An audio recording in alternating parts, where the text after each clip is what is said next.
This is Lewis Hart for The Ring magazine. Delighted today on Friday afternoon. The timing is important here. It's 3 o'clock. Yep. I'm joined with Adam Smith. Adam, great to be joined with you at the end of a crazy fight week. How's things? How are you? It's terrific to see you, first of all. I'm sure you've been flying around very busy with all the toing and froing and the helter-skelter nature of fight weeks anyway, but this particularly with two pullouts. I can't remember a sort of huge fight week like this where a couple of fights are changed, and I think it's just phenomenal that we have a full fight card going into Saturday night. I mean, we're hours away now. The last crescendo, when I first saw, Lewis, the card from top to bottom, at its level, I felt it was the best card I'd ever seen. And I'm going back to the days of Don King's mega fights with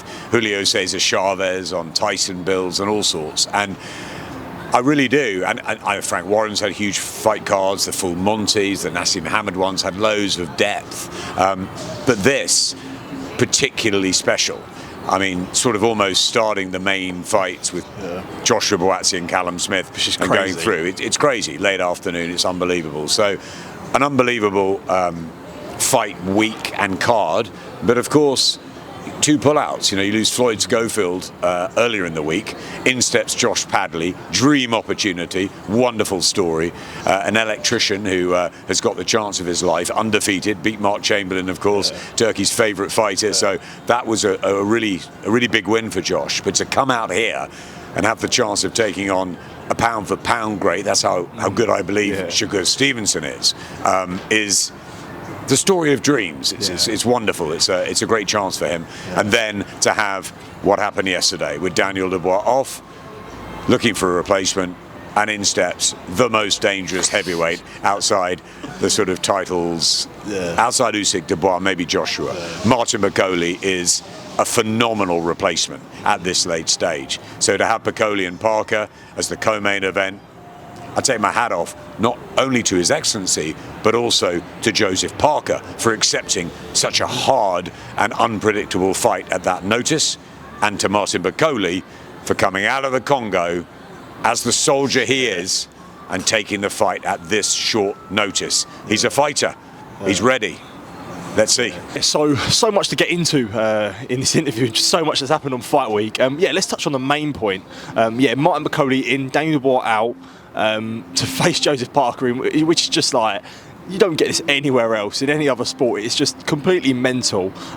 Just firstly touching on like when you first saw that Daniel Dubois out, and then obviously I think it was at the end of the press conference when we realised that Martin Bakole's in. So just talk me through your thoughts on that timeline of events. Well, it was all bizarre, wasn't it? We were waiting for the big press conference, and the story has been about Josh Padley this week, coming in, and we had a chat with him, and he's just excited to be here. He's undefeated and ready for his opportunity to take on one of the best fighters in the world today. But everybody was obviously excited about Dubois and Parker. Really good fight. Even before it was made, I was talking to Daniel about it. I was talking to Joe about it. I was so happy that it actually was officially signed. Both of them prepared long and hard for it. So when I heard Daniel Dubois ill, immediately I think he's not fighting. So there was a statement that went out saying he was with doctors, he'd be assessed, and then a further statement or something would be made. I knew there and then, when I hear a fighter's ill, 2 days before a fight, he's not going to fight and shouldn't fight because health comes first. So if he's been checked by doctors, that's it. So for me, Dubois was off, and it was whether Dubois and Parker will be lifted and shifted to another date, maybe on Eubank Ben or Canelo here or one of those, or whether Joe Parker would take on probably a softer opponent just because he's trained for the IBF heavyweight title challenge, but he wants to fight. He wants to appear on the show. I didn't think what would happen next would happen. I hoped. We were thinking, AJ's coming, Usyk's coming. Something miraculous is going to occur here. Martin Bakole, where's he? We saw him a few weeks ago in London. We know he's in the Congo. Now, he wants to fight anybody. He's got a fight scheduled in May. So suddenly, I was talking to Spencer Oliver, and we were thinking Martin Bakole. And we mentioned it to Ben Shalom, and he said, I've put Martin's name in. Yeah. So at that point, we heard that it might be Lawrence Okoli or David Adelaide. Those are the names that were being floated around. Lots of gossip, obviously. No one really knows the truth. Yeah. But I felt that Dubois wouldn't fight, and I thought Parker would probably have a softer opponent and not Martin Bakole. But if you ask me who I wanted, of anyone out there in the world, Martin Bakole would be that man. And hey, dreams come true, right? Yeah. I was going to say, like, how much credit is given to both fighters? I mean, for Parker, who's been training for Dubois, and Bakole's a much different fighter. Like, you know, there must be so much credit for first Bakole taking the fight on such short notice, but Parker, you know, he's taking this fight on short notice as well, in a sense. I know he's had a camp, but it's a completely different style, isn't it? Lewis, you're totally right, and both men deserve so much respect, as well as Daniel Dubois, who's going through a huge amount of emotions as well. So we think about Daniel and his team. But yes, Joe Parker, first of all, what guts, what courage, just to take on whoever was put in front of him. I don't think he minded. I think you could have put any fighter in the world in there on Saturday night and Joe Parker would have taken him on, and that's great. And that's why we love Joe. He's wonderful outside the ring, he's great in the ring, and he's got real momentum to his career after those wins over Wilder and Zhang, and he really looked forward to this IBF heavyweight title challenge. He felt he was in the right place with Andy Lee.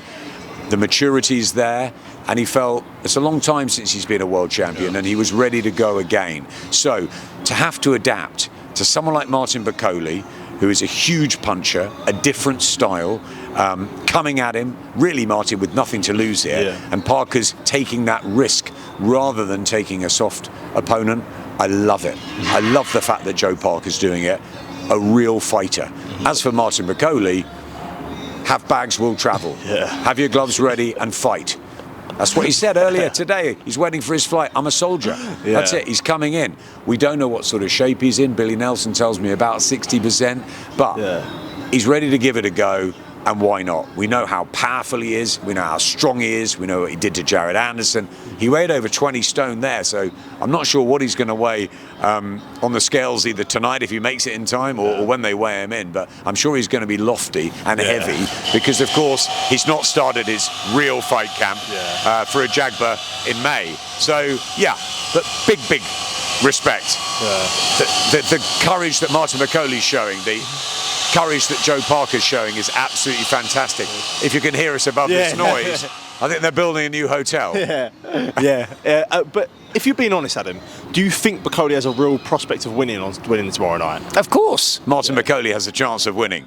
Look at his fights, look at his knockouts, look at his power. He comes with nothing to lose, and that's the curiosity, that's the fascination of what's happening. Should he win? No. Joe Parker has got the training camp behind him of 3-4 months. He's ready, he's ripped, he's determined to put on a fantastic performance, even though it's not an attempt at the IBF World Heavyweight title. He's still got a WBO interim belt, and he's still got a massive stage to perform on. So Joe Parker wants to win this fight and go on and fight Daniel Dubois. Okay, what's Daniel Dubois thinking? Does he have those sort of 90 days, the illness? Is he thinking, do I just go straight in with Usyk? Is he thinking I have to fight the winner of Parker Bakole? I think His Excellency, will almost sort of look at what the situation is. I think he looked at this card. He didn't want an unknown heavyweight coming in. He wanted a big name. He wanted Martin Bakole. Martin Bakole wanted it. Ben Shalom put his marker out, his flag out, and Martin Bakole comes. I love that. Let's see what happens on Saturday night and see where we go from here, whether Dubois does fight the winner. But looking at this fight is fascinating, because if this fight was made in 3 months' time, you give Martin Bakole certainly favourite status against Joseph Parker, I think. Now, Joe Parker's got to be the favourite because he's ready to fight.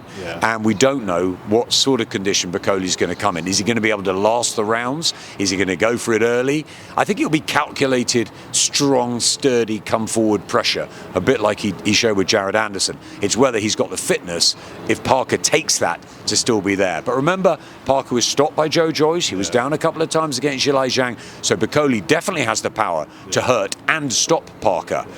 But it's a big ask at 48 hours notice, and Joe Parker with Andy Lee should be able to tactically work their way around this fight. But it's a big change for both of them. So in a way, it's a level playing field mentally. Physically, it's not. That's true, and it's a good way to put it. Another story that we thought would have been the main story of this week, which just shows how crazy this week's been, but obviously Shakur Stevenson at the start of the week thought he would be fighting Floyd Schofield Jr. I was there on Monday at the media day where a lot of things were said. They were both having in the same room. They were having a lot of back and forth. Floyd Schofield Sr. and Jr. done a few interviews where there was some wild claims that were made, and they've since apologised or retracted them claims. But he ended up pulling out. I guess, would you make of that whole situation where it was sort of like, as I say, it was fine on Monday night and fine sort of all the way through Tuesday, and by Tuesday night Schofield's out and Padley's in, which is another mental situation. Very, very strange, and I don't think Oscar De La Hoya had many answers either. Floyd Schofield seemed really, really up for the fight. Undefeated American, all-American affair, and a really intriguing one for Shakur Stevenson to deal with. So I don't know. I'm not around the camp. I wasn't here early in the week. I didn't see the sort of... I didn't see what happened. I guess both are ill. Floyd Schofield's ill, Daniel Dubois ill. As I said, I think at the beginning, Lewis, the health of these fighters is the most important. We all want everything to happen.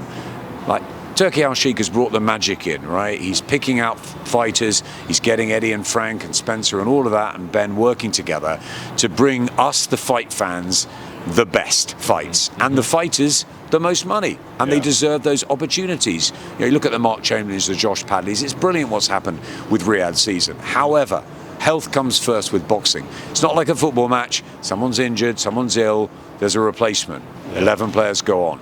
This is 1v1, right? And there's always difficulty with build-ups. Sometimes you see it 3-4 weeks out in sparring. There's an injury, a cut.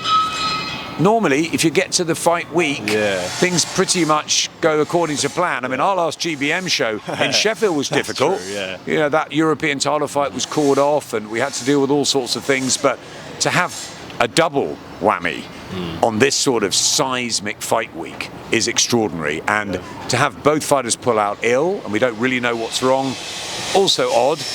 But the doctors have looked at them. They're not right to fight. They shouldn't fight. The fighters are there. They're the ones that I look at all the time. My respect is for the fighters, whether they're top level or journeyman. They're the ones that put their careers and their lives at risk on the line for our entertainment. And if the doctors deem them not right to fight, they don't fight. End of story. Doesn't matter whether it's a world heavyweight title fight or a 6-round fight. It doesn't matter. They don't fight. So we accept it.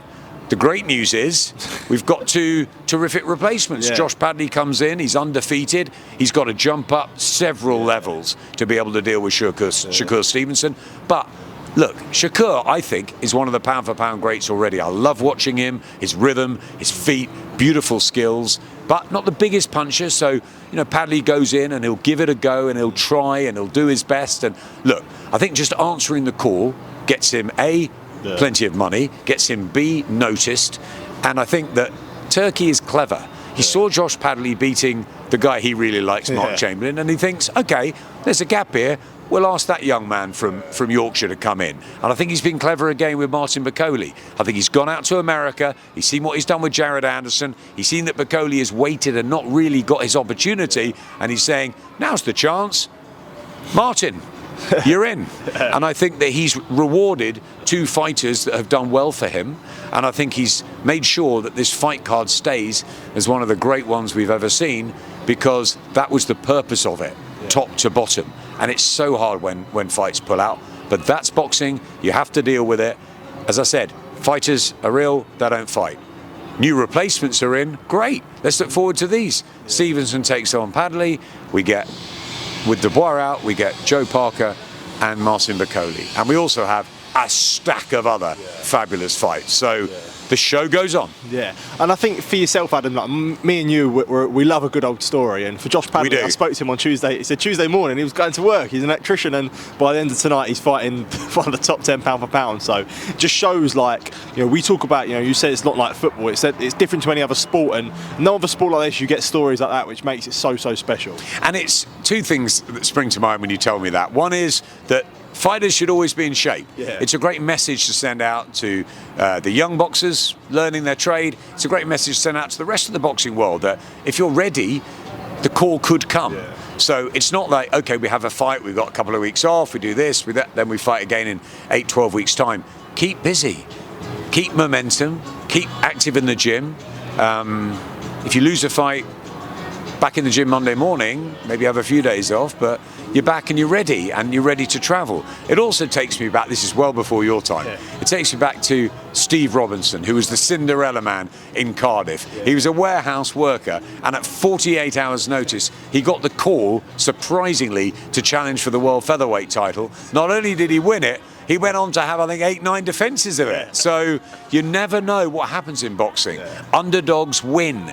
Do I say Josh Padley's going to beat Shakur Stevenson? I highly doubt it. Shakur is a top-tier fighter.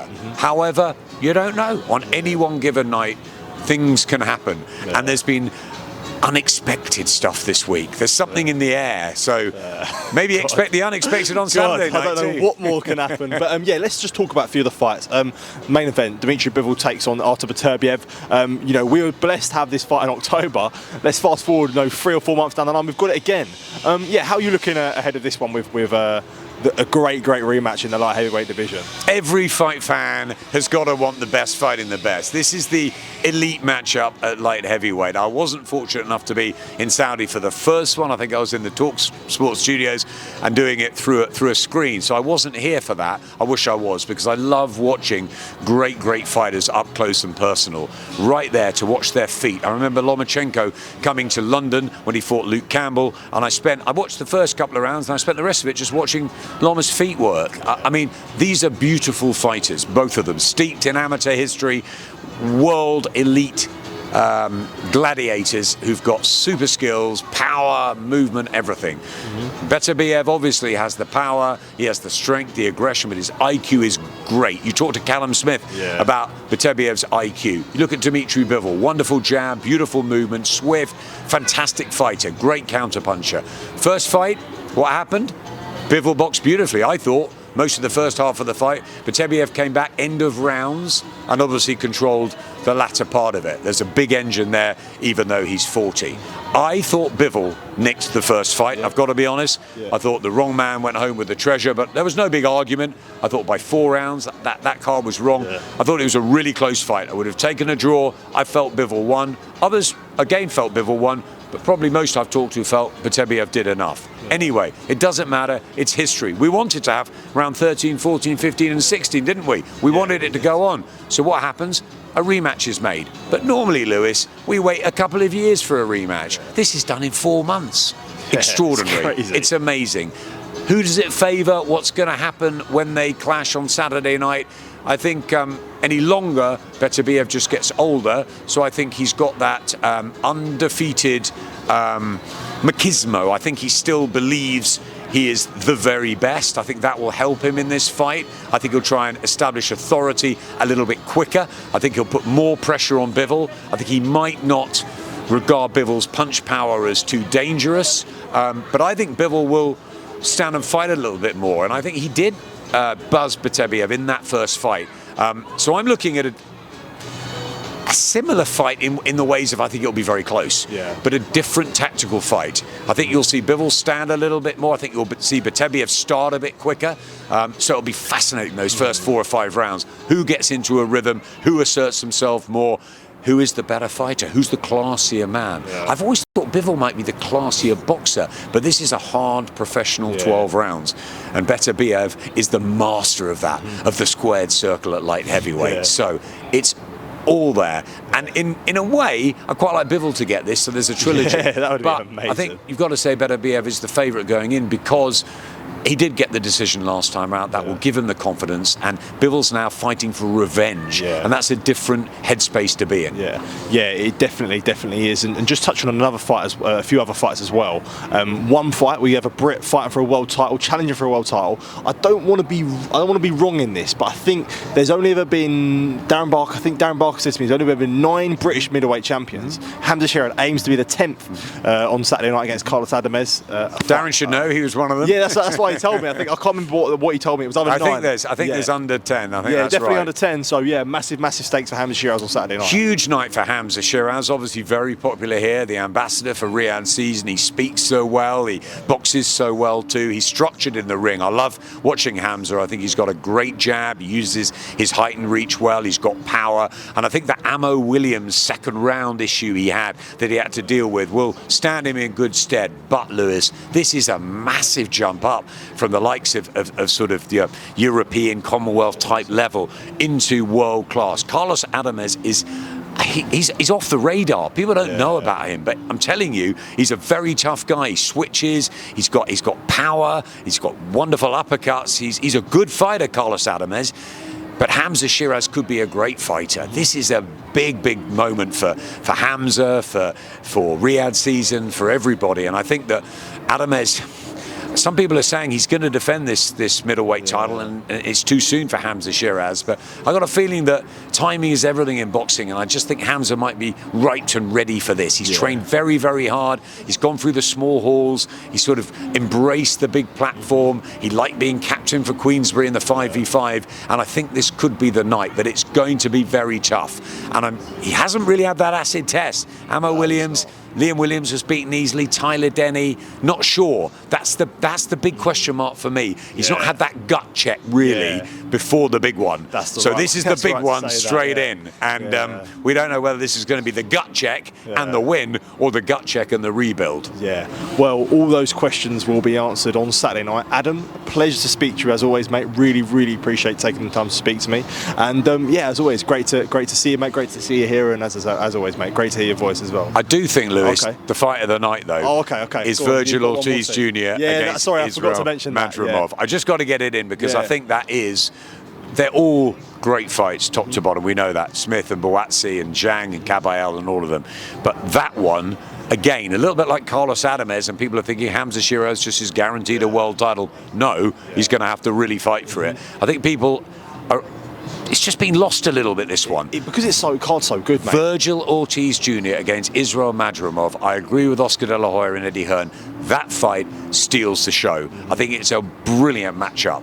I've watched both of them for a very long time. Virgil Ortiz Jr. reminds me of Barrera, of Morales. He's a wonderful fighter. He's got so much excitement and power. Israel Madrimov, again, he comes to fight. He's got all the skills. I think it's just a brilliant fight at 154, and I think that one could steal the show. So I had to get it in there. No, you're right. You're right. Just because there's so much attention on the British fights and on the Dubois story and all of that. But that fight, for me, His Excellency has pulled that one out. I love it. Yeah, it's brilliant. It's brilliant. As always, on Brilliance, it's always brilliant to hear your voice, Adam. Really appreciate it, mate. Thank you. Bless you, Lewis. Great talking to you. Thank you. Cheers.